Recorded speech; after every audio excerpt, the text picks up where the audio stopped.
Factory की building और tin shed भी बुरी तरह से ध्वस्त हो चुकी है। वहां की डीएम निधि गुप्ता और एसपी अमित आनंद मौके वारदात पर मौजूद हैं। नीचे दबे मजदूरों को निकालने का प्रयास जारी है। रजबपुर थाना क्षेत्र के अतरासी गांव की घटना है। भीषण विस्फोट हुआ है। आला अधिकारी मौके पर मौजूद हैं और आपको बता दें कि अभी भी कई जो मजदूर हैं उनके दबे होने की जो जानकारी है वो सामने आ रही है। हालांकि प्रयास तेजी से चल रहे हैं। प्रशासन की तरफ से रेस्क्यू हो रहा है दबे हुए लोगों को बाहर निकालने के लिए। जंगल में चल रही पटाखा फैक्ट्री में बड़ा विस्फोट होता है। अमरोहा में विस्फोट के बाद मलबे में दबने से 4 लोगों की मौत हो गई है और इसमें कई महिलाएं बताई जा रही हैं। भयंकर विस्फोट में 4 महिलाओं की मौत हो गई। फिलहाल और अपडेट आने का इस मामले में इंतजार है। जो अभी तक प्रारंभिक जानकारी आ रही है उसके मुताबिक कि पटाखा फैक्ट्री बहुत आउटर में थी और हादसे के बाद सबसे पहली तस्वीरें आप देखिए भारत समाचार पर। 4 महिलाओं की बताया जा रहा है मौजूद है। पुलिस के अधिकारी मौके पर मौजूद है, पुलिसकर्मी मौजूद हैं। फोर्सेस इस वक्त डिप्लॉय की गई है मौके पर ताकि जल्द से जल्द जो राहत बचाव कार्य उनको शुरू किया जा सके।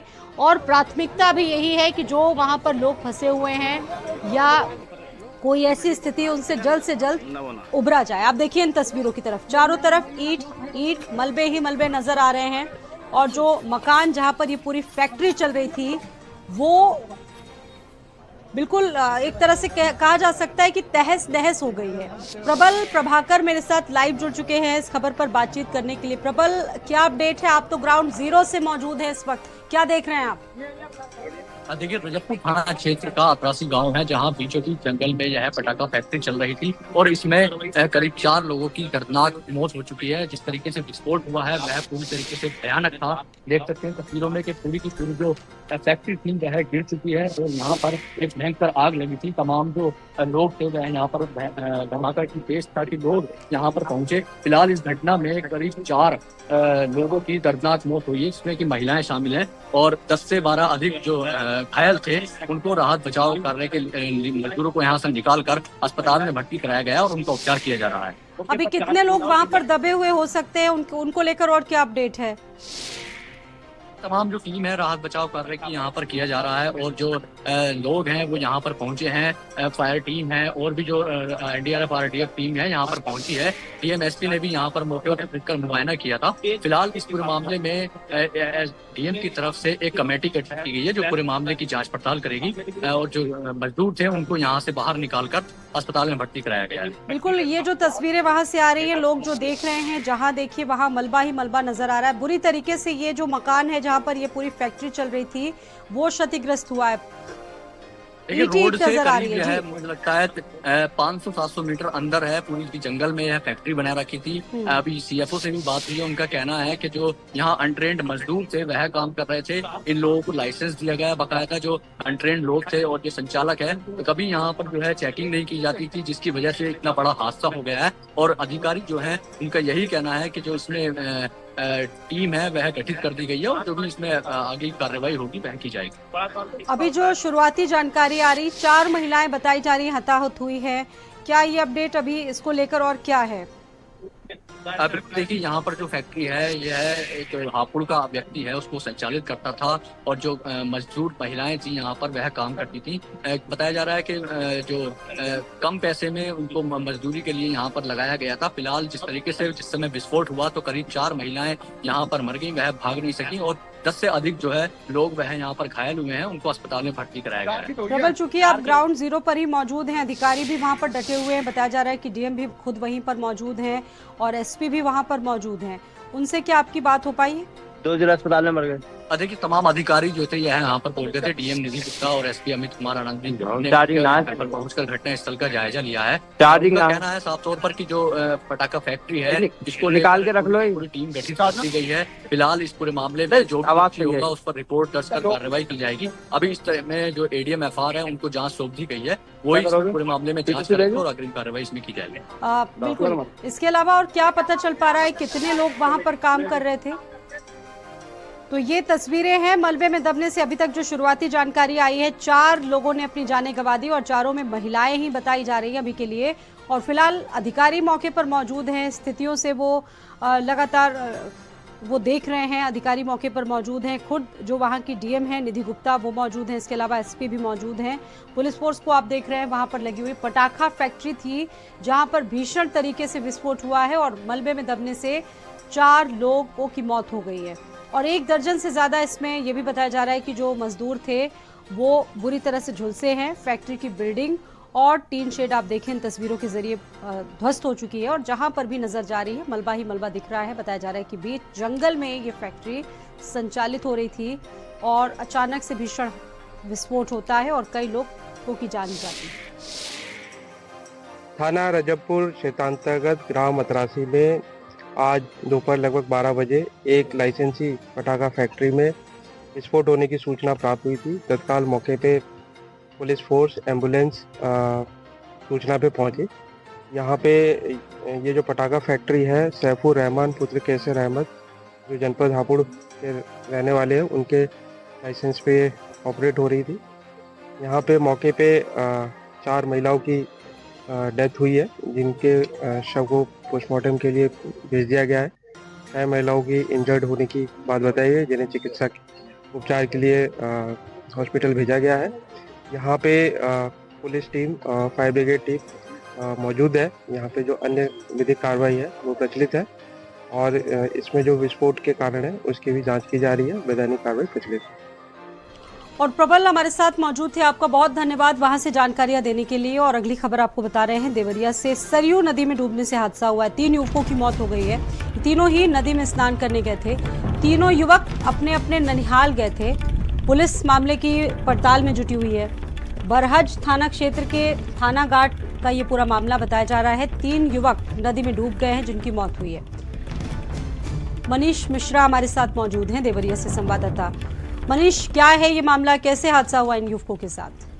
जी देखिए, मैं आपको बताना चाहूंगा कि 3 युवक क्रमशः प्रदीप बांसफोर, रोहित और बंटी, तीनों लोग अपने ननिहाल यानी गोरखपुर जनपद से देवरिया के बरहज नगर में ननिहाल आए थे और बरहज के सरयू नदी में ये लोग नहाने चले गए। नहाते समय काफी गहरे पानी में जाने की वजह से ये डूब गए और डूबने की वजह से इनकी मौत हो गई। जैसे ही परिजनों को सूचना मिली, परिजनों में कोहराम मच गया। गोताखोरों के माध्यम से तीनों के शव को बाहर निकाला गया, जहां पुलिस ने शव को पोस्टमार्टम के लिए भेज दिया है और जांच पड़ताल में जुट गई है। लेकिन देखा जा रहा था परिजनों में रो रो कर बुरा हाल है और तीनों की शिनाख्त हो गई है। का नाम है प्रदीप बांसफोर, रोहित बांसफोर। इसमें 2 सगे भाई है जिनकी डूबने से मौत हुई है। जी शुक्रिया मनीष आपका जानकारी देने के लिए। शामली में पुरानी रंजिश के चलते किसान की हत्या कर दी गई। हमलावरों ने 2 साथियों पर भी हमला कर दिया। दोनों घायल साथियों को अस्पताल में भर्ती कराया गया है। किसान पर चाकू से हमला किया गया और फिर गोली मारकर उनकी हत्या कर दी गई। सूचना पर एएसपी और जो फोर्स थी वो मौके पर मौजूद रहे। घायल किसान की हरियाणा के अस्पताल में ही मौत हो गई। कैराना कोतवाली क्षेत्र के मामौर गांव की यह घटना है। इसके अलावा जो लोग घायल हुए थे उनको भी अस्पताल में भर्ती कराया गया है। किसान पर चाकू से हमला और फिर गोली मारकर उसकी हत्या कर दी गई। पुलिस की इन्वेस्टिगेशन शुरू हो चुकी है। सूचना पर एसपी मौके पर पहुंचे।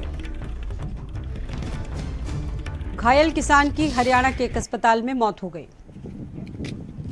ये देवेंद्र हैं सनाप ईश्वर, निवासी कुराड़। ये सोनौली पानीपत के थे। इन्होंने यहाँ करीब 50 बीघे खेत है इनका और कुछ इन्होंने बटाई पे भी ले रखी है। जो जानकारी प्राप्त हो रही है, गांव के ही 2 व्यक्ति थे, नदीम और शोएब। इनके साथ मारपीट करी है। इनको पहले नदीम ने चाकू मारा है, उसके बाद जब झगड़ा होने लगा फिर उन्होंने गोली मार दी है शोएब ने। बचाने के लिए जब इस्लाम ने कोशिश किया तो इस्लाम को भी उन्होंने चाकू मारा है। परिजनों की तहरीर पर मुकदमा पंजीकृत कराया जा रहा है। और रविंद्र मेरे साथ इस खबर पर जुड़ चुके हैं, रविंद्र सुलानिया। रविंद्र, किसान को मौत के घाट उतारा गया, इसके अलावा 2 साथियों पर भी हमला किया गया है। पुरानी रंजिश बताई जा रही है और क्या कुछ कारण रहे इसमें? हाँ बिल्कुल स्वाति, देखिए ये कैराना के मामौर जो गांव है वहाँ की घटना है। जो एक हरियाणा का रहने वाला किसान था जो यूपी में 50 बीघे से ज्यादा जो भूमि थी उस पर खेती करता था और उसकी जो है पुरानी रंजिश जो है वहाँ मामोर गांव के ही कुछ लोगों से चल रही थी। किसी बात को लेकर के विवाद हुआ था, जिसके चलते आज सुबह जो है फिर से विवाद हुआ और पहले तो किसान पर और उसके दो साथियों पर चाकू से हमला किया गया, जिसके बाद फिर जो उसका एक साथी था आरोपी का, उसने जो है गोली जो है किसान को मारी है, जिसके बाद उसकी जो है अस्पताल ले जाते समय मौत हो गई और डॉक्टरों ने उसे मृत घोषित कर दिया। इस पूरी घटना का जैसे ही पुलिस को सूचना मिली तो हड़कंप मच गया। वहां पुलिस फोर्स पहुंची और एडिशनल एसपी जो है संतोष कुमार वो भी घटना स्थल पर पहुंचे थे फोर्स के साथ। पूरी घटना का मौका मुआयना किया गया है। फिलहाल जो आरोपी है जिन्होंने इस हत्या की वारदात को अंजाम दिया है वो फरार है। इसके अलावा जो दो घायल लोग हैं इस घटना में, किसान का बेटा है, एक अन्य है, उनको जो है हॉस्पिटल में भर्ती कराया गया है जहां पे उनका उपचार चल रहा है। लेकिन यहाँ सवाल ये है आखिर कैराना की पुलिस क्या कर रही है, क्यों अभी तक आरोपी नहीं गिरफ्तार कर पाई है। इसके अलावा लगातार इससे पहले भी एक मर्डर की वारदात हुई है, लगातार हत्या की घटना हो रही है, उसके बावजूद कैराना पुलिस सोई हुई है और अभी तक जो पहली हत्या हुई थी उसमें मात्र 2 आरोपी पकड़े गए हैं, अभी भी बाकी फरार चल रहे हैं और पूरी तरीके से हत्याकांड का खुलासा भी नहीं हो पाया। तो लगातार क्राइम जो है कैराना में वो बढ़ रहा है, वो कहीं ना कहीं चिंता का। शुक्रिया आपका रविंद्र पूरी जानकारी देने के लिए। पुलिस की जांच पड़ताल जारी है, पुरानी रंजिश भी देखी जा रही है। और आगरा में आपको बता दें कि खाली प्लॉट में एक युवक का शव देखा गया। तेंदुए का कारीगर, माफ कीजिएगा, तंदूर का कारीगर था ये व्यक्ति और अब जो परिजन है वो इसको फेंकने का आरोप लगा रहे हैं, शव को फेंकने का आरोप लगा रहे हैं। प्लॉट में खड़ी कार के पास शव बरामद हुआ है। इन्फेंट्री लाइन चौकी अंतर्गत दुर्गानगर का मामला है।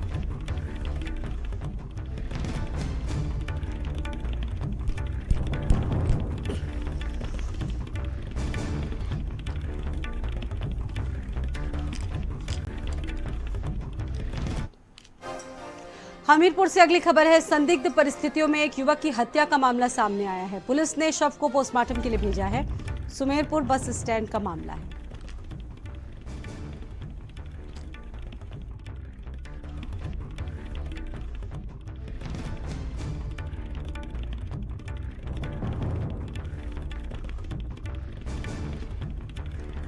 हमीरपुर से असद जुड़ गए इस खबर पर।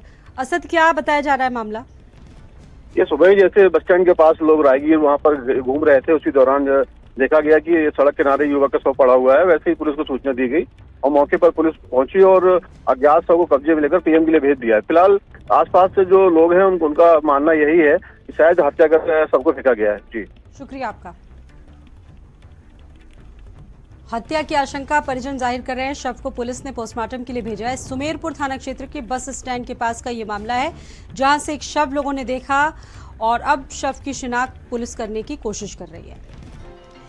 और अगली खबर है महाराजगंज से, जहां एक ऐसी प्रेम कहानी सामने आई है जिसने मोहब्बत की हर सीमा को पार कर दिया है। जहां एक प्रेमी ने अपनी प्रेमी मंगेतर को मौत के बाद भी उससे रिश्ता कायम रखा। प्रेमी ने अपनी प्रेमिका के शव से शादी की। देखिए प्यार की मिसाल दिखाती ये रिपोर्ट।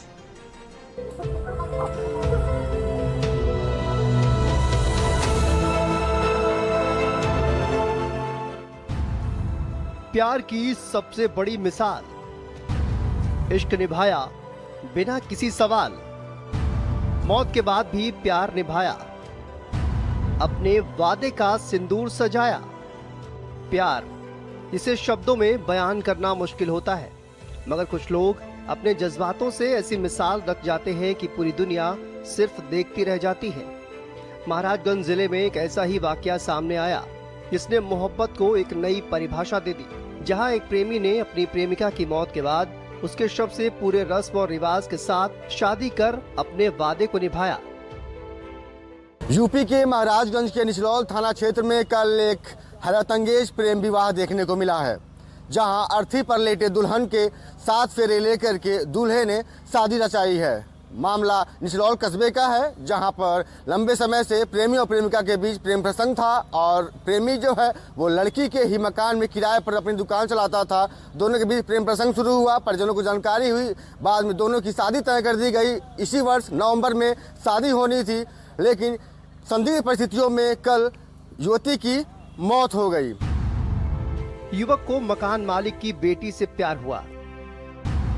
दोनों ने साथ जीने मरने की कस्में खाईं। परिवार के विरोध के बावजूद शादी तय हो गई। शादी से 5 महीने पहले युवती ने आत्महत्या कर ली।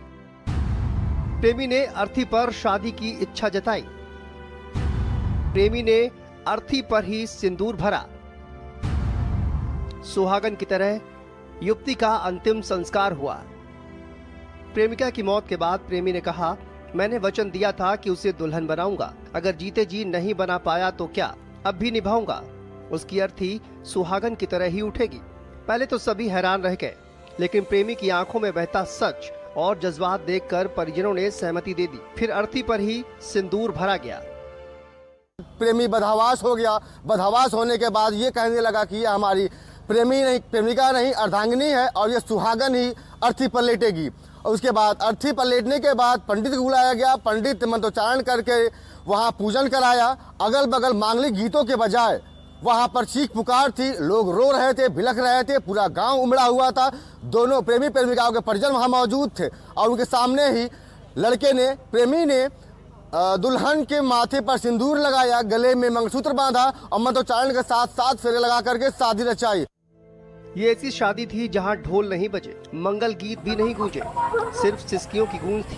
पंडित जी ने भी भारी मन से मंत्र पढ़े और कहा, शादी तो बहुत कराई है, लेकिन ये पहली बार देखा कि प्यार मरने के बाद भी निभाया गया। प्रेमी ने अपनी मंगेतर को दुल्हन बनाकर विदा किया। उसका अंतिम संस्कार एक सुहागन की तरह कराया गया। ये इश्क था जो मौत से भी नहीं डरा। ब्यूरो रिपोर्ट, भारत समाचार। सोनभद्र से अगली खबर है। खनन निदेशालय से आई टीम ने महज खानापूर्ति की है, जिसमें मिंटू राय, धीरज राय और शैलेंद्र पटेल के कांड पर पर्दा उठ चुका है। सरगना शैलेंद्र पटेल को एक बार फिर से अफसरों ने बचाया है। जिले में बड़े पैमाने पर MM11 का दुरुपयोग हुआ। सोनभद्र में शासन के किसी भी आदेश को माना नहीं जाता है। खनन पॉइंट पर, हाईवे पर वसूली लगातार होती है। खनन अधिकारी शैलेंद्र पटेल पूरे सिंडिकेट के सरगना बताए जा रहे हैं। मिर्जापुर में तैनाती के दौरान शैलेंद्र ने ही गड़बड़ियां की थी। लाखों घन मीटर MM11 का दुरुपयोग हुआ। एक बड़े अफसर के नाम पर बच जाता है शैलेंद्र पटेल, जो इस पूरे मामले का एक सरगना कहा जा रहा है। खनन अधिकारी शैलेंद्र पटेल पूरे सिंडिकेट का सरगना है। बड़ी बात यह है कि कुछ और लोग जो इस मामले में कसूरवार थे, उनको भी इस व्यक्ति ने बचाया। बागपत से अगली खबर है, जहां पर पत्नी और पत्नी के विवाद में पति पर हमला हो गया। पत्नी के मायके वालों ने पति पर हमला कर दिया। लात, घूसे, ईंट सबसे हमला करके युवक को घायल किया गया। मारपीट का लाइव फुटेज आप देख सकते हैं, CCTV में कैद हुआ है। सिंगवाली अहीर थाना क्षेत्र के डोला गांव का मामला है। 2 पत्नियों से जुड़ा ये विवाद बताया जा रहा है और शिकार बना है पति। मारपीट का लाइव वीडियो CCTV में कैद हुआ है।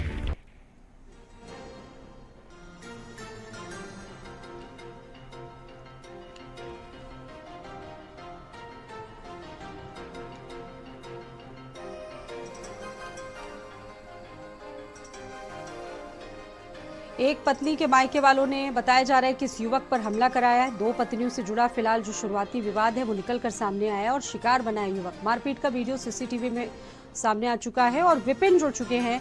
विपिन, क्या है ये विवाद, क्यों पीटा जा रहा है इस व्यक्ति को? देखिए, बिल्कुल मैं आपको बता दूं, ये पूरा मामला सिंगावलेर थाना क्षेत्र के टोला गांव का है, जहां पर जो ससुराल पक्ष में जो युवक है, उसके जो ससुराल किया आए तकरीबन 7 लोग थे जो वहां पर आए। उसकी पत्नी के कहने पर ही उसके जो महिला का जो पति है उसके साथ मारपीट की और मारपीट करने के बाद उससे ईंट से भी पीटा गया। उसके सिर में गंभीर चोटें आई। अभी फिलहाल उसका उपचार चल रहा है। पुलिस को तहरीर दी गई है। पुलिस का कहना है कि मुकदमा दर्ज कर इस पूरे मामले में उचित कार्रवाई की जाएगी। लेकिन अब CCTV जो फुटेज है वो सोशल मीडिया पर तेजी से वायरल हो रहा है, तो कहीं ना कहीं पुलिस अभी इन पूरे मामले में जांच की बात कर रही है और जांच कर कार्रवाई की बात कर रही है। शुक्रिया विपिन आपका जानकारी देने के लिए। आगरा से अगली खबर है, जहां एक बच्चा चोरी हो गया। ग्वालियर में ट्रेस कैंट रेलवे स्टेशन से बच्चा चोरी हुआ। CCTV में शातिर बच्चे को ले जाता हुआ भी नजर आ रहा है। बच्चे को लेकर ग्वालियर की ट्रेन में बैठा था शातिर। आगरा कैंट के बाहर झोपड़ी में बच्चा रहता था। GRP ऑपरेशन मुस्कान की टीम ग्वालियर रवाना हो चुकी है और ये माना जा रहा है कि जल्द से जल्द इस बच्चे की बरामदगी कर ली जाएगी। आगरा कैंट रेलवे स्टेशन का ये मामला है और मामला बड़ा है क्योंकि बच्चा चोरी की जो पूरी घटना है वो CCTV में नजर आ रही है। वहीं पर आपको बता दें कि झोपड़पट्टी में रहने वाला ये जो बच्चा है उसको किडनैप कर लिया गया। GRP और ऑपरेशन मुस्कान टीम इस बच्चे को ढूंढने के लिए ग्वालियर रवाना हो चुकी है और ये दावा किया जा रहा है कि जल्द से जल्द इस बच्चे को बरामद कर लिया जाएगा। आगरा कैंट रेलवे स्टेशन का ये जो फुटेज है वो सामने आया है। श्रावस्ती में जमीनी विवाद में दो पक्षों में आमने सामने मुकाबला हो गया। मारपीट में 12 लोग घायल हो गए। सीएचसी में घायलों का ट्रीटमेंट चल रहा है। इस घटना के बाद इलाके में भीषण तनाव है। इकोना के जिलेदार पुरवा दीनाम गढ़ का पूरा मामला है। 12 लोग घायल बताए जा रहे हैं इस मारपीट में। घटना के बाद इलाके में तनाव पसरा हुआ है। पुलिस बल भी मौके पर तैनात है। श्रावस्ती का ये मामला है। जमीनी विवाद और दो पक्ष आमने सामने आ गए।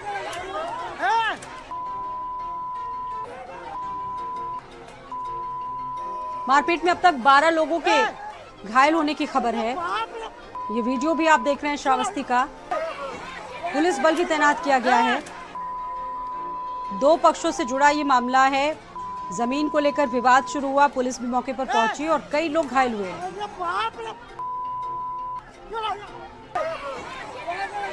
कई घायलों को तो अस्पताल भी पुलिस लेकर पहुंची है उपचार के लिए। जमीनी विवाद का पूरा मसला बताया जा रहा है और इसमें 12 लोग घायल हुए हैं और इलाके में इस घटना के बाद भारी पुलिस बल को भी तैनात किया गया।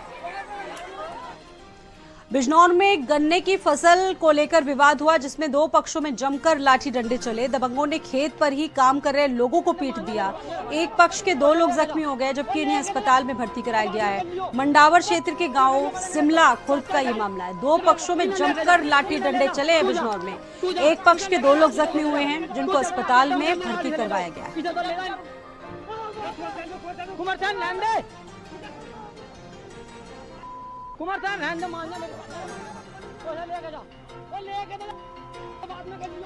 उधर कुशीनगर में नाली के विवाद में 2 पक्षों में मारपीट हो गई। घर में घुसकर मारने का आरोप लगा है। ईंट पत्थर और लाठी डंडे जमकर चले। एक पक्ष से 5 लोगों को गंभीर चोटें आई हैं। 2 की हालत गंभीर बताई जा रही है। इन्हें जिला अस्पताल रेफर किया गया है। दोनों पक्षों में से 3 को पुलिस ने कस्टडी में लिया है। तुर्कपट्टी थाना क्षेत्र का मामला।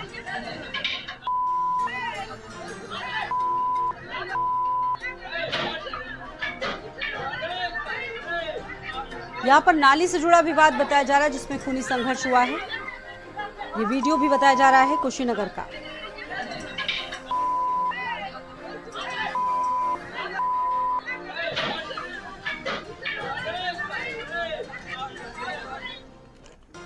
और अलीगढ़ से खबर है, नाबालिग भाई को बहन को लाठी डंडों से दबंगों ने जमकर पीटा। पुलिसकर्मियों ने कुत्ते के विवाद को लेकर पिटाई की। इसमें पिटाई करने वाले दोनों भाई पुलिस में दारोगा सिपाही। अतरौली पुलिस ने इस मामले में कोई कार्रवाई नहीं की। दारोगा भीम प्रकाश और सिपाही लक्ष्मी चंद का वीडियो वायरल हुआ है। अतरौली कोतवाली क्षेत्र के कुंजलपुर गांव का ये मामला है। भाई और बहन को लाठी डंडों से पीटते नजर आए पुलिस वाले।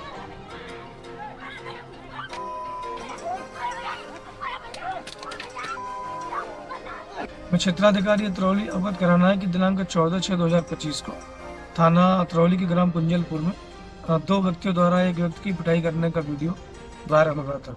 इस संबंध में जानकारी की गई तो कुत्ते काटने को लेकर 2 सजातीय पक्षों में विवाद था। इस संबंध में पीड़ित का मेडिकल तत्काल ही करा दिया गया था तथा उनसे प्राप्त तहरीर के आधार पर अभियोग पंजीकृत कर लिया गया है और आवश्यक विधिक कार्रवाई की जा रही है। मौके पर लॉ एंड ऑर्डर संबंधी कोई समस्या नहीं है। अलीगढ़ से सुंदर जुड़ चुके हैं इस खबर पर। सुंदर, पुलिस पर भी कार्रवाई न करने के आरोप लग रहे हैं, क्या बताया जा रहा है? देखिए, मैं आपको बता दूं, पूरा घटनाक्रम अलीगढ़ के थाना अतरौली इलाके का है, जहां बताया जा रहा है कि कुत्ता भौंकने को लेकर के 2 पक्षों में विवाद हुआ, जिसमें 2 नाबालिग बहन भाई आए। जब उसके ऊपर बताया जा रहा है कि एक सब इंस्पेक्टर और एक पुलिस में तैनात है, दोनों ही बाहर जनपद में तैनात है। ये दोनों लोग वहां आए और उनके साथ लाठी डंडे से मारपीट करते हुए दिखाई दे रहे हैं। मारपीट का वीडियो सोशल मीडिया पर वायरल हो रहा है। बताया जा रहा है कि ये आए दिन इस तरीके की दबंगई दिखाते हैं कि पीड़ित पक्ष इस बात की शिकायत लेकर थाने पहुंचा तो थाने में भी उनकी सुनवाई नहीं हुई। और ये वीडियो जब सोशल मीडिया पर तेजी से वायरल हुआ तो पुलिस के बड़े अधिकारियों ने इसका संज्ञान लिया। पुलिस के अधिकारी कहते हुए दिखाई दे रहे हैं कि पूरे मामले की जांच पड़ताल की जा रही है और उसके उपरांत कार्रवाई की जाएगी। लेकिन बड़ा सवाल ये उठता है कि आखिर जब पुलिसकर्मी मारपीट कर रहे हैं, वीडियो सोशल मीडिया पर तेजी से वायरल हो रहा है, उसमें साफ तौर पर दिखाई दे रहा है कि 2 लोग हाथों में डंडा लेकर के आए और नाबालिगों के साथ मारपीट करते हुए दिखाई दे रहे हैं। तो कार्रवाई होनी चाहिए। बिल्कुल। उधर सिद्धार्थ नगर में दबंगों ने एक युवक को लाठी डंडों से जमकर पीटा है। इसमें मारपीट हुई है। दबंगों ने घर से युवक को खींचा और जमकर पीटा गया। किसी व्यक्ति ने वीडियो बनाकर सोशल मीडिया पर वायरल किया है। शोहरतगढ़ के ग्राम पंचायत सबुई का मामला है।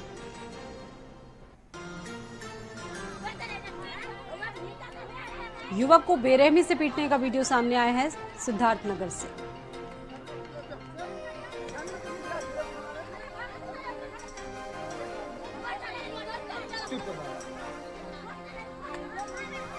बेखौफ दबंगों का आतंक, युवक को घसीट के पीटा गया है। सिद्धार्थ नगर से खबर है। इससे पहले भी आपने ऐसे कई मामले देखे होंगे उत्तर प्रदेश के अलग अलग जिलों से, जहां पर आपसी वर्चस्व और पुरानी रंजिश को लेकर आपस में कई पक्ष आपस में भिड़ जाते हैं। राशिद जुड़ गए हैं इस खबर पर। राशिद, ये पूरा घटनाक्रम क्या है? इसमें कुछ महिलाएं नजर आ रही हैं, एक व्यक्ति को पीटा जा रहा है, क्या कसूर बताया जा रहा है इसका? आपको बता दें, शोहरतगढ़ थाना क्षेत्र का मामला है, जहां पे एक युवक को कुछ लोग पीट रहे हैं और महिलाएं भी साथ में हैं। घटना किस लिए, उसको वजह अभी तक साफ मालूम नहीं हो पाई हालांकि कि किस लिए उसको पीटा जा रहा है, लेकिन जिस तरह से जिस बेरहमी से पीटा जा रहा है उससे यही मालूम होता है कि कोई मामला ही है। हालांकि पुलिस का कहना है कि हमें कोई तहरीर नहीं मिली है, इसलिए हम उसकी वजह नहीं बता सकते हैं। तहरीर मिलेगी उसके हिसाब से कार्रवाई की जाएगी। धन्यवाद आपका।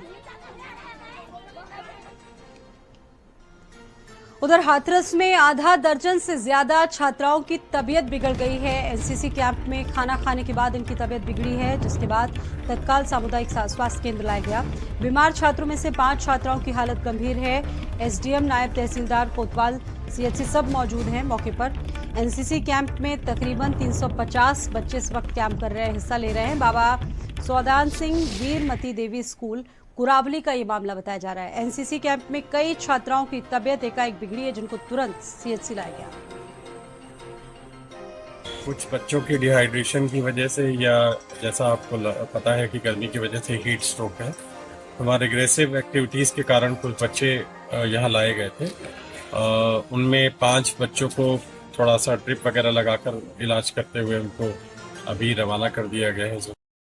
साथ ही विद्यालय मैनेजमेंट को और एनसीसी के कोऑर्डिनेटर को भी कहा गया है कि वो मानक के अनुसार जो भी व्यवस्थाएं सुनिश्चित करनी है वो की है या नहीं, इसकी जानकारी डीआईएस के दें और साथ ही निकटस्थ जो भी हमारा सामुदायिक स्वास्थ्य केंद्र है उसको भी दें। और डीआईएस आपको बता दिया गया है कि वो इस पूरे मामले की जांच करके और आवश्यक कार्रवाई करें। तो कई छात्राएं जिनकी जो हालत है वो खराब बताई जा रही है। शमी मेरे साथ मौजूद है फोन लाइन पर। शमी, क्या अपडेट है? जी, आपको बता दें कि ये जो मामला है, ये एनसीसी कैंप का जो मामला है, इसमें बच्चों की हालत बिगड़ी है। इसमें 350 बच्चे थे। यहाँ पर एसडीएम सभी लोग यहाँ इस पूरे मामले मौके पर इसमें पहुंच गए थे। और ये जो एनसीसी कैंप यहाँ पर एनसीसी ये सीएचसी सादाबाद में ये लोग भर्ती कराए गए हैं।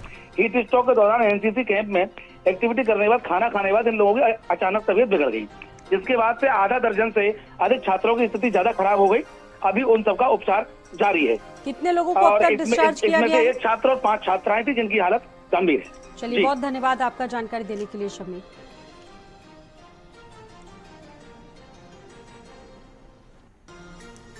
मुरादाबाद में एक पीतल फैक्ट्री में भीषण आग लगी है। आग लगने के कारणों का पता नहीं चल पाया है। फायर ब्रिगेड आग बुझाने में जुटी हुई है। घनी आबादी के बीच ये फैक्ट्री स्थित है। कटघर थाना क्षेत्र के प्रभात मार्केट की घटना। आग लगने के कारण अभी तक पता नहीं चल पाए।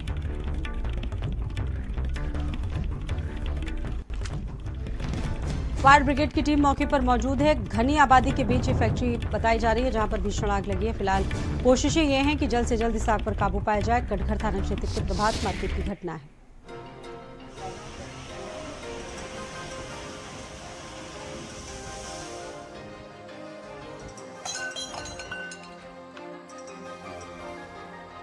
लगे पड़े हैं भाई, नीचे से अलग गाड़ी चल रही है, ऊपर से अलग फायर ब्रिगेड वाले लगे पड़े हैं।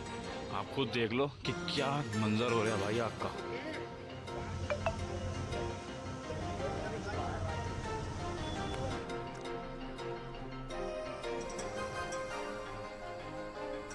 और अगली खबर है नोएडा से, जहां पर इन्वेस्टमेंट के नाम पर कारोबारी से 35 लाख रुपए की ठगी हुई है। इसमें अधिक मुनाफा देने का वायदा करके लोगों के साथ ठगी की गई।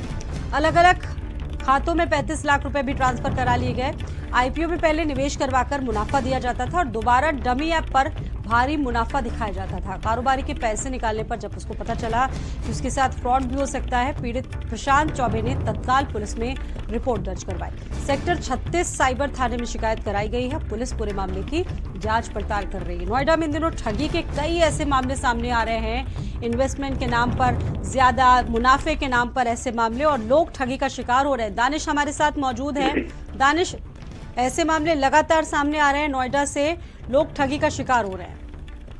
बिल्कुल, लगातार जो ठगी के मामले हैं वो बढ़ते जा रहे हैं। कहीं ना कहीं जो आम आदमी की लालच है, वो जल्दी पैसा कमाना चाहता है और बड़े मुनाफे को देखते हुए इस तरीके की ठगी का शिकार हो जाता है। यहाँ पर भी एक सेक्टर 49 के रहने वाले चौबे जी हैं, उन्होंने उनके पास एक मैसेज आया, उनको व्हाट्सएप ग्रुप पे जोड़ा गया और बाकायदा उनसे इन्वेस्टमेंट कराई गई करीब 5 लाख रुपए की। 5 लाख रुपए की इन्वेस्टमेंट कराने के बाद उनको 5 लाख रुपए ऊपर से यानी मुनाफा दिया भी गया, लेकिन बाकायदा एक जो ऐप होता है उसके जरिए उनसे और पैसे इन्वेस्ट कराए गए। तकरीबन 36,75,000 रुपए उनसे इन्वेस्ट कराए गए और उसी ऐप में उनको दिखता रहा कि हाँ उनका अमाउंट बढ़ रहा है, लेकिन जब उन्होंने वो अमाउंट निकालना चाहा तो उनसे और पैसे मांगे गए। वो अमाउंट विड्रॉ नहीं हुआ। लिहाजा जब उन्होंने ज्यादा जांच की तब पता चला कि उनके साथ ठगी हो गई है। ये ठग जो है बाकायदा ऐसे ऐप बनाकर आपके सामने प्रोड्यूस करेंगे कि आप जिसमें इन्वेस्ट कर रहे हैं वो उसमें आपका पैसा बढ़ रहा है। पहले शुरुआती दौर में वो बढ़ा के पैसा देंगे भी, लेकिन उसके बाद जब आपका अमाउंट ज्यादा हो जाएगा, जब आप ज्यादा इन्वेस्टमेंट कर देंगे तो वो पैसा विड्रॉ नहीं हो सकता, क्योंकि वो एक क्लोन ऐप होती है। लिहाजा इसमें भी यही सब चीजें देखने को मिली हैं। फिलहाल जो साइबर पुलिस है उसने मुकदमा दर्ज किया। पुलिस का कहना है कि अलग अलग राज्यों के 9 अकाउंट्स में ये सारा पैसा गया है और जांच चल रही है। आने वाले वक्तों में गिरफ्तारियां होंगी। जी शुक्रिया दानिश, आप जुड़े रहेंगे आगे भी। तो जो मामला है वो दर्ज करवाया गया है, पुलिस की जांच पड़ताल जारी है। साइबर जो पुलिस है मामले की जांच पड़ताल कर रही है। ग्रेटर नोएडा से एक और खबर, जहां पर एक बार फिर से हाई राइज सोसाइटी की लिफ्ट अटक गई। लिफ्ट में आधे घंटे तक एक बुजुर्ग महिला फंसी रही। लिफ्ट के इमरजेंसी उपकरण ने काम नहीं किया। हमेशा की तरह महिला को ढूंढते हुए लिफ्ट तक परिजन पहुंच गए। महिला को लिफ्ट से बाहर निकाला गया। वहीं बिल्डर के खिलाफ जुर्माना करने की मांग लोग कर रहे हैं। बिसरक के लॉ रेजिडेंसिया सोसाइटी का ये मामला है। दानिश हमारे साथ मौजूद है इस खबर पर। दानिश, लगातार ऐसे मामले सामने आ रहे हैं। एक बार फिर से बुजुर्ग महिला फंसी है लिफ्ट में। बिल्कुल, उत्तर प्रदेश में लिफ्ट अधिनियम लागू है, लेकिन उसके बावजूद भी जो कार्रवाइयां हैं या फिर ये कहें कि हाँ लिफ्ट रुकने की जो घटनाएं हैं उनमें कमी नहीं आ रही है। 80 से 84 हजार जो लिफ्टें हैं पूरे नोएडा, ग्रेटर नोएडा में, लेकिन सिर्फ महज 7,000 जो है लिफ्टें पंजीकृत हैं। यहाँ पर लार्ज रेजिडेंसिया में एक बुजुर्ग महिला नीचे के लिए उतरी थी, लेकिन जब वो पहुंची, नीचे नहीं पहुंची, लगातार उनके परिवार वाले जो नीचे इंतजार कर रहे थे, जब वो नहीं पहुंची तब उन्होंने ढूंढना शुरू किया। बाकायदा वो अलार्म बजाती रही, जो कॉलिंग लगा रहता है वो बजाती रही, लेकिन कोई भी मदद उनके तक नहीं पहुंची। परिवार ने जब ढूंढना शुरू किया तो हर एक फ्लोर पे जाकर देखा तो वो जो बुजुर्ग महिला थी वो शोर मचा रही थी। तब जाकर मेंटेनेंस को सूचना दी गई है। तब वहां पर मेंटेनेंस की टीम पहुंच के उनका रेस्क्यू किया गया है। ये पहली घटना नहीं है। अगर हम एवरेज निकालें तो नोएडा में हर प्रतिदिन 2 से 3 घटनाएं सामने आती हैं और ऐसे में ना ही बिल्डर के खिलाफ कोई कार्रवाई करी जाती है और ना ही जो लिफ्ट कंपनी है इतनी बड़ी सोसाइटी में अगर लिफ्ट होती तो उपकरण भी होते। और बड़ी बात यह है कि इन चीजों की मॉनिटरिंग भी करती है, मेंटेन जो स्टाफ होता है वो करता है। और सीसीटीवी भी कई बार काम नहीं करते। और ये एक महिला, जो बुजुर्ग महिला जो फंसी हुई थी, काफी देर के बाद इस महिला को रेस्क्यू करके बाहर निकाला गया। बहुत धन्यवाद आपका। दिल्ली के G20 शेरपा पद से अमिताभ कांत का इस्तीफा हुआ है। केरल कैडर के 1980 बैच के आईएएस रह चुके अमिताभ कांत जुलाई 2022 में G20 शेरपा नियुक्त किए गए थे। केरल कैडर के 1980 बैच के आईएएस ऑफिसर रह चुके हैं अमिताभ कांत, जिनसे जुड़ी ये खबर है। 2022 जुलाई में G20 शेरपा को नियुक्त किया गया था। इस्तीफा फिलहाल देने की खबर सामने आई है। शेरपा पद से अमिताभ कांत का इस्तीफा। केरल कैडर के सीनियर आईएएस अधिकारी जिन्होंने इस्तीफा दे दिया है, जुलाई 2022 में G20 शेरपा नियुक्त किए गए थे और अभी उनके रिजाइन की जो बात है वो सामने आ रही है। अमिताभ कांत से जुड़ी ये खबर है। G20 शेरपा पद से अमिताभ कांत ने इस्तीफा दिया। मेरठ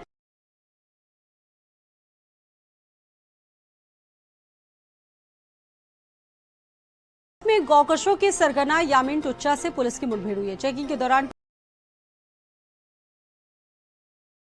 टुच्चा ने पुलिस पर फायरिंग कर दी। इस कार्रवाई में शातिर को गोली लगी, अस्पताल में भर्ती कराया गया। टुच्चा के खिलाफ गौकशी संगीन धाराओं के 10 मामले हैं। राह चलते गौवंश को बेहोश करने में भी माहिर गौकश हैं ये। भावनपुर पुलिस और स्वाट टीम की संयुक्त कार्रवाई में आरोपी की पुलिस ने गिरफ्तारी कर ली है। इस जवाबी कार्रवाई में शातिर को गोली लगी है, जिसको अस्पताल पुलिस लेकर पहुंची।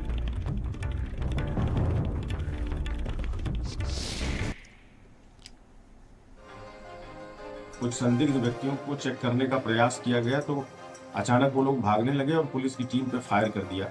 पुलिस द्वारा की गई जवाबी सेल्फ डिफेंस की फायरिंग में इनमें से एक बदमाश घायल हुआ है, जिसकी पहचान यामीन उर्फ टुच्चा नामक व्यक्ति के रूप में हुई है, जो कायस्थवड्डा क्षेत्र का निवासी है। ये एक शातिर किस्म का गोकश है, जिसका विस्तृत आपराधिक इतिहास है।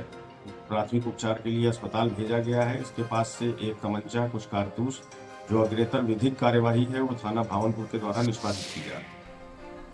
सीतापुर से अगली खबर है, जहां पर सड़क पर गड्ढों की भरमार है। राहगीर बेहद परेशान है, जिम्मेदार बेखबर है और जनता परेशान है। सीतापुर से अगर बात करें, हरदोई को जोड़ता ये मार्ग रामकोट कस्बा, जहां पर जगह जगह आप देखिए कि सड़क गड्ढों में है या गड्ढों में सड़क है, आपको आसानी से नजर आ जाएगा। सड़क का ये हाल है और जो विभाग है, जो जिम्मेदारी जिन पर है, वो बिल्कुल चुप बैठे हुए हैं। सोचिए, मानसून से पहले ही ये हाल है। अगले 2 से 3 दिनों में यहाँ पर उत्तर प्रदेश, पूरे प्रदेश में मानसून एक्टिव हो जाएगा, तो आप सोचिए कि यहाँ की सड़कों की स्थिति क्या होगी। ये मुख्यमंत्री जी का है, लेकिन कुछ ऐसा हम लोगों का दुर्भाग्य है कि इसमें गड्ढे, जैसे आप बता रहे गड्ढे ही गड्ढे हैं, तो हमें लग रहा है गड्ढा मुक्त उनका जो है करना, ये शासनादेश भी है कि गड्ढा मुक्त रहें सारी सड़कें। लेकिन हमारी सड़क जो है ये खासकर रामकोट का एरिया और आगे देखें तो गड्ढा युक्त ही है। अब इसमें क्या है, अधिकारियों का पहले एक बार हुआ था कि पूरी रोड चौड़ीकरण होना है, उसके बाद से फिर उसमें काम ठप है, न कोई चौड़ीकरण हुआ और न ही कोई गड्ढा मुक्त हुआ। लखीमपुर में कस्बा ऑयल के प्राचीन और ऐतिहासिक मेढक मंदिर में प्रवेश द्वार पर आकाशीय बिजली गिरी है, जिसमें मंदिर के कलश फर्श को काफी नुकसान पहुंचा है। गुंबद का छज्जा भी टूट गया है।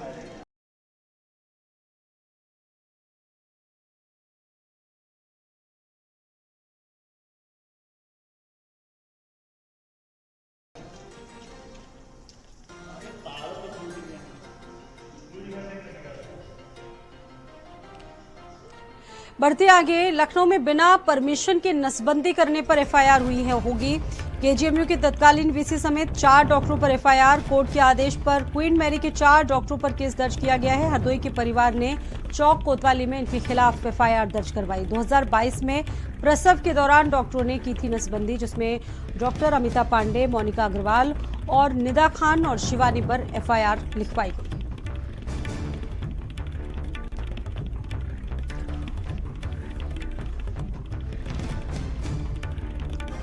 अलीगढ़ में ठेकेदार ने गोली मारकर आत्महत्या कर ली। 15 दिन पहले मायके गई पत्नी नहीं लौटी। बुआ को फोन करके खुद को गोली मार दी। पुलिस ने शव को कब्जे में लेकर शव को मॉर्चरी के लिए भेजा है। रोरावर थाना इलाके के नवमान कॉलोनी की घटना है। 15 दिन पहले बताया जा रहा है कि पत्नी मायके गई थी, वो वहां से नहीं लौटी और बुआ को फोन करके युवक ने खुद को गोली मार दी, मौत के घाट उतार दिया। शव को पोस्टमार्टम के लिए भेजा गया है। पुलिस की जांच जारी है।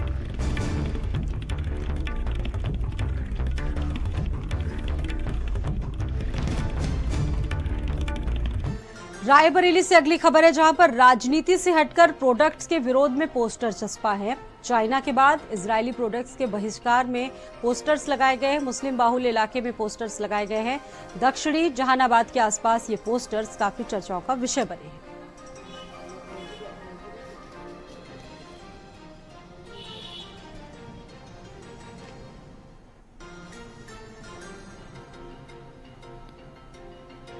जहां एक तरफ इंडिया के प्रोडक्टों की डिमांड बढ़ गई है, वहीं दूसरी तरफ कई ऐसे देश हैं जिनके प्रोडक्टों का बहिष्कार शुरू हो चुका है।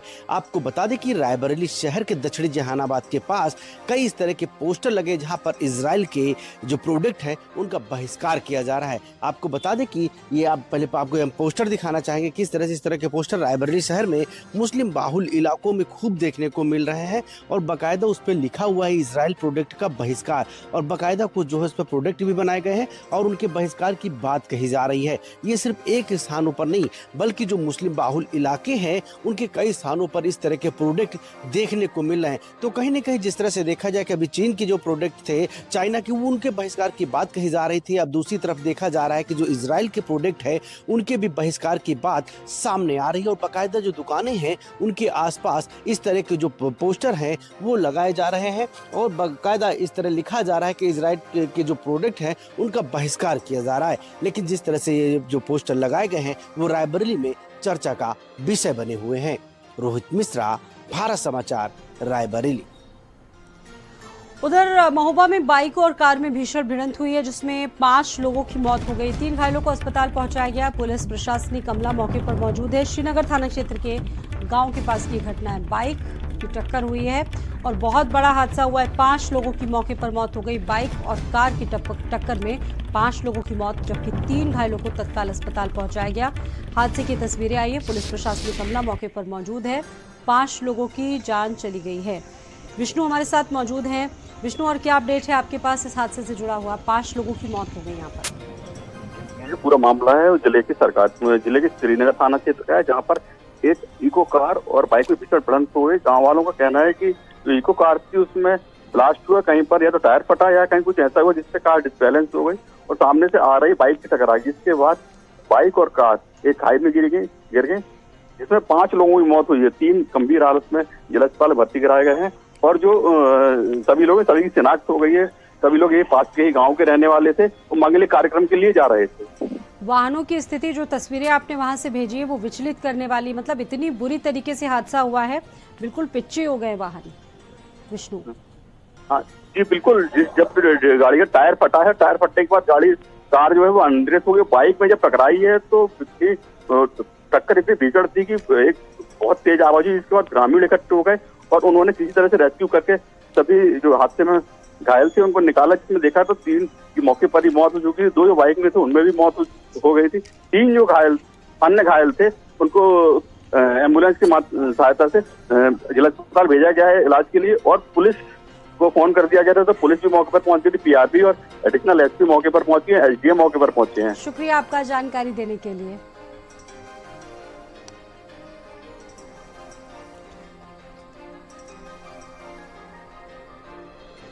हाथरस में बाइक पर 6 लोगों को बैठाकर ले जाता एक युवक नजर आया जिसमें 4 मासूम बच्चे और ये सभी यातायात नियमों को लेकर अवेयर नजर नहीं आए। 4 मासूम बच्चे और एक महिला को ये बच्चा बैठाकर ले जाता हुआ दिखा है। यातायात नियमों का नहीं है बाइक सवार को कोई भी खौफ। हाथरस से आगरा की तरफ जा रहा था युवक। थाना सदर कोतवाली क्षेत्र में बाइक सवार दिखा। एक बाइक में 5 लोग सवार हैं। आप सोचिए कि 3 मासूम बच्चे हैं और इसके अलावा दंपत्ति इस बाइक में सवार हैं। और वैसे तो 2 लोग, ज़्यादा से ज़्यादा 3 लोग इसमें बैठ सकते हैं, एक छोटा मासूम बच्चा। लेकिन हाथरस से जो वीडियो सामने आया है, एक बाइक पर 6 सवारियों को बैठाने का ये जो वीडियो है वो वायरल हो रहा है।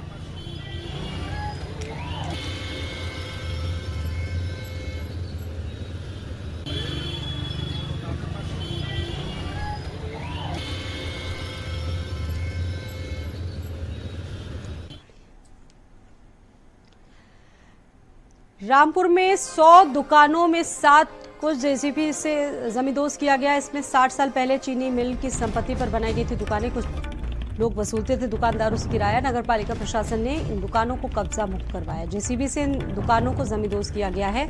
60 साल पहले चीनी मिल की संपत्ति पर ये दुकानें बनाई गई थी और दुकानों से लोग वसूलते थे किराया।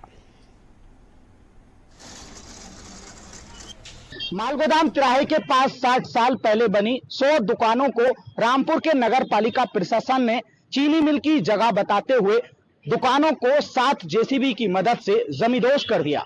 प्रशासन के अफसरों ने पहले ही दुकानदारों को अल्टीमेटम दिया था कि वो अपनी दुकानों को समय से खाली कर दें। सो बीते कई दिन से दुकानदार अपनी दुकानों का सामान निकाल रहे थे। आज जैसे ही सुबह सूरज की किरण निकली, 7 जेसीबी और भारी पुलिस फोर्स की सुरक्षा को लेकर के नगर पालिका के अफसर यहां पहुंचे, जहां पर 100 के तकरीबन दुकानों को जमींदोज कर दिया है। वो भविष्य में किसी के साथ धोखा ना हो, उसके लिए आज की कार्रवाई से सबक ले सकते हैं, क्योंकि बहुत सारे दुकानदारों ने ये माना कि हमने रिकॉर्ड रूम में जाकर ना तो जगह देखी और ना ही ये जानने की कोशिश की कि जो किराए पर हमको जमीन दे रहा है वो उसके स्वामी हैं। रामपुर से भारत समाचार के लिए ओमपाल सिंह राजपूत, रामपुर। बस्ती में एक युवक की ट्रेन की चपेट में आने से मौत हो गई। प्रोफेसर पद पर तैनात था हिमांशु द्विवेदी और सिलेक्शन होने पर लखनऊ बरौनी ट्रेन पर चढ़ने के दौरान बहुत दुखद हादसा हुआ है। पैर फिसलने से ट्रेन की चपेट में आ गया युवक। परिवार के साथ गोरखपुर में रहता है मृतक। मुंडेरवा के पकड़ी चंदा का रहने वाला था। बरौनी एक्सप्रेस पर चढ़ने के दौरान यह हादसा हुआ है। ट्रेन से पैर फिसला और युवक चपेट में आ गया। मौके पर ही युवक की मौत हो गई। परिवार के साथ गोरखपुर में रहता था मृतक।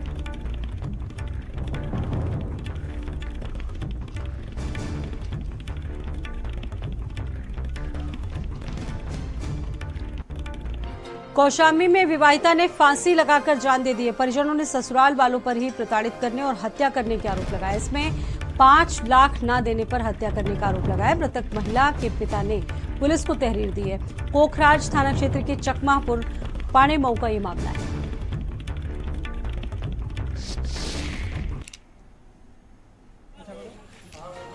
दहेज की वजह से लड़ाई झगड़ा करते थे तो हम उनको जाकर समझा देते थे। समझाने के बाद उन्होंने हमारे लड़की को मार के फांसी फांदी में टांग दिया और उसको दफनाने जा रहे थे। जब हम पहुंचे तो जब देखा तो हमने पोखरा थाना में। आगे बढ़ते हैं। फतेहपुर में अनियंत्रित एम्बुलेंस दुकान में जा घुसी। हादसे में बाल बाल बचे दुकानदार और ग्राहक। एम्बुलेंस छोड़कर ड्राइवर मौके से फरार हो गया। पुलिस ने एम्बुलेंस को सीज कर दिया है। सदर कोतवाली क्षेत्र के बाकरगंज का मामला है। कई दुकानदार और ग्राहक इस हादसे में बाल बाल बचे हैं। वहीं जो ड्राइवर है एम्बुलेंस का वो मौके से फरार है।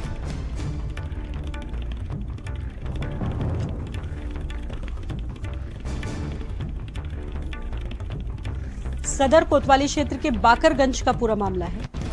अनियंत्रित एम्बुलेंस से एक दुकान में जा घुसी और कई लोग जो वहां पर मौजूद थे वो बाल बाल बचे हैं। हापुड़ में चेकिंग के दौरान पुलिस और गौकशों में मुठभेड़ हुई है। बदमाशों ने पुलिस पर जमकर फायरिंग की है। पुलिस की गोली लगने से एक गौकश घायल हुआ है। इसमें 2 गौकशों को पुलिस ने गिरफ्तार किया है। तमंचा, कारतूस, गौकशी के उपकरण भी बरामद हुए। संदिग्ध वाहनों की चेकिंग ब्रजनाथ शुगर मिल के पास की जा रही थी। तभी कोटला की तरफ से एक बिना नंबर स्प्लेंडर मोटरसाइकिल से 2 लोग संदिग्ध प्रतीत हुए, जिन्हें रोकने का प्रयास किया गया, लेकिन दोनों गाड़ी न रोककर गाड़ी मोड़कर कोटला के कच्चे रास्ते की तरफ से निकल लिए और पुलिस पर फायरिंग करने लगे। जवाबी फायरिंग में एक व्यक्ति के पैर में गोली लगी तथा दूसरा व्यक्ति भी गिरफ्तार किया गया। ये